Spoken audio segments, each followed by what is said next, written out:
નરેન્દ્ર મોદી પછી પ્રધાનમંત્રીની ગાદી કોણ સંભાળશે? આ પ્રશ્ન તમારા મનમાં ક્યારેક તો આવી જશે. હવે જો આ પ્રશ્ન તમને પણ મૂંઝવતો હોય ને તમારે પણ જાણવું હોય કે પ્રધાનમંત્રીની ખુરશી કોણ સંભાળશે, તો આજનો વિડીયો તમે પૂરો જોઈ લેજો.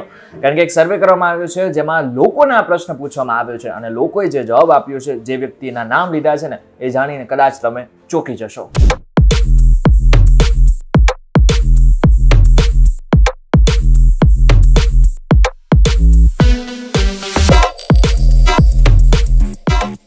હેલો ફોક્સ, વીટીવી ગુજરાતી.com પર તમારું સ્વાગત છે અને મારું નામ છે કરણ ચરોતરા.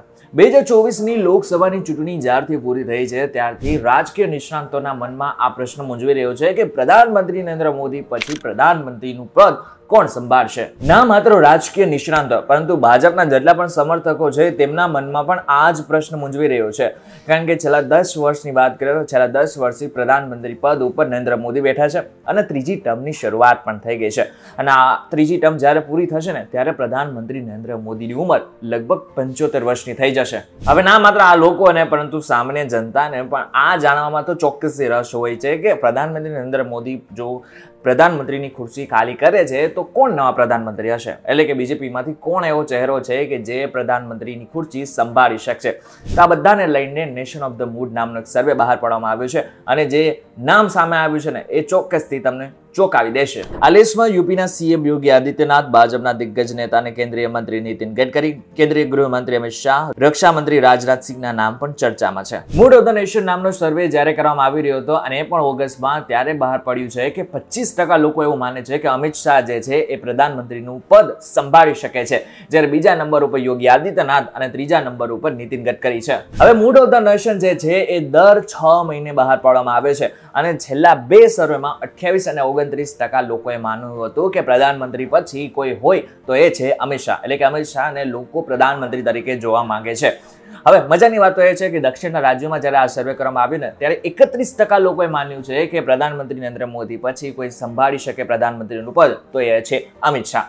હવે મજાની વાત તો એ છે કે આ બધામાં આપણને એ પણ જાણવા મળે છે કે દક્ષિણના રાજ્યોમાં ભાજપનું વર્ચસ્વ ધીરે ધીરે વધી પણ રહ્યું છે. પરંતુ આ તો વાત હતી ઉત્તરાધિકારી. પરંતુ જ્યારે લોકોને એમ પૂછવામાં આવ્યું કે અત્યારે જો ચૂંટણી કરવામાં આવે તો કયો એવો નેતા છે કે જે પ્રધાનમંત્રીની ખુરશી સંભાળી શકે, ત્યારે લોકોનો જે જવાબ આવતો એ પણ ચોંકાવનારો હતો. કારણ કે 49% લોકોનું માનવું હતું કે હજી પણ તેઓ પ્રધાનમંત્રી તરીકે નરેન્દ્ર મોદીને જોવા માંગે છે અને માત્ર 22% લોકો જેવા હતા કે જેઓ રાહુલ ગાંધીને પ્રધાનમંત્રી તરીકે જોવા માંગે છે. એટલે કે ચિત્ર સ્પષ્ટ છે, હજી પણ લોકો નરેન્દ્ર મોદીને પ્રધાનમંત્રી તરીકે જોવા માંગે છે. હવે આ બાદ જ્યારે લોકોને એ પૂછવામાં આવ્યું કે સર્વશ્રેષ્ઠ વડાપ્રધાન કોણ છે, ત્યારે પણ જે જવાબ હતા એ કદાચ તમને ચોંકાવી દેશે. કારણ કે 52% લોકોનું માનવું હતું કે નરેન્દ્ર મોદી અત્યાર સુધીના સર્વશ્રેષ્ઠ વડાપ્રધાન છે, જ્યારે 12% લોકોનું માનવું છે કે અટલ બિહારી વાજપેયી, 12% બીજા લોકોનું માનવું છે કે મનમોહન સિંહ, 10% લોકોનું માનવું છે કે ઇન્દિરા ગાંધી. આની સાથે સાથે હજુ પણ 5% લોકો એવું માને છે કે પંડિત જવાહરલાલ નહેરુ બેસ્ટ પીએમ હતા. જ્યારે લોકોને એમ પૂછવામાં આવ્યું કે વડાપ્રધાન તરીકે તેમનું કામ એમને કેવું લાગે છે, ત્યારે 34% લોકોનું માનવું હતું કે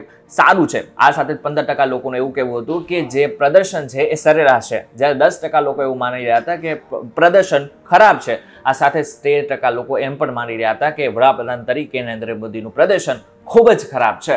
હવે આ તરીકે આંકડા જોવા જઈએ તો હજી પણ લોકો નરેન્દ્ર મોદીને સારા પીએમ ગણે છે અને હજુ પણ તેમના ઉપર ભરોસો કરવા માટે રેડી છે. ત્યારે આ બાબતને લઈને તમારું શું કહેવું છે? જો તમને પૂછવામાં આવે કે પ્રધાનમંત્રી તરીકે કોને તમે પસંદ કરશો, ત્યારે તમે કોનું નામ લેશો એ અમને કોમેન્ટ કરીને ચોક્કસથી કહેજો. વિડીયો પસંદ આવે તો વિડીયોને મેક્સિમમ લોકો સુધી પહોંચાડી દેજો અને આવા જ ઇન્ફોર્મેટિવ વિડીયોઝ માટે વીટીવી ગુજરાતી.com સાથે જોડાયેલા રહેજો.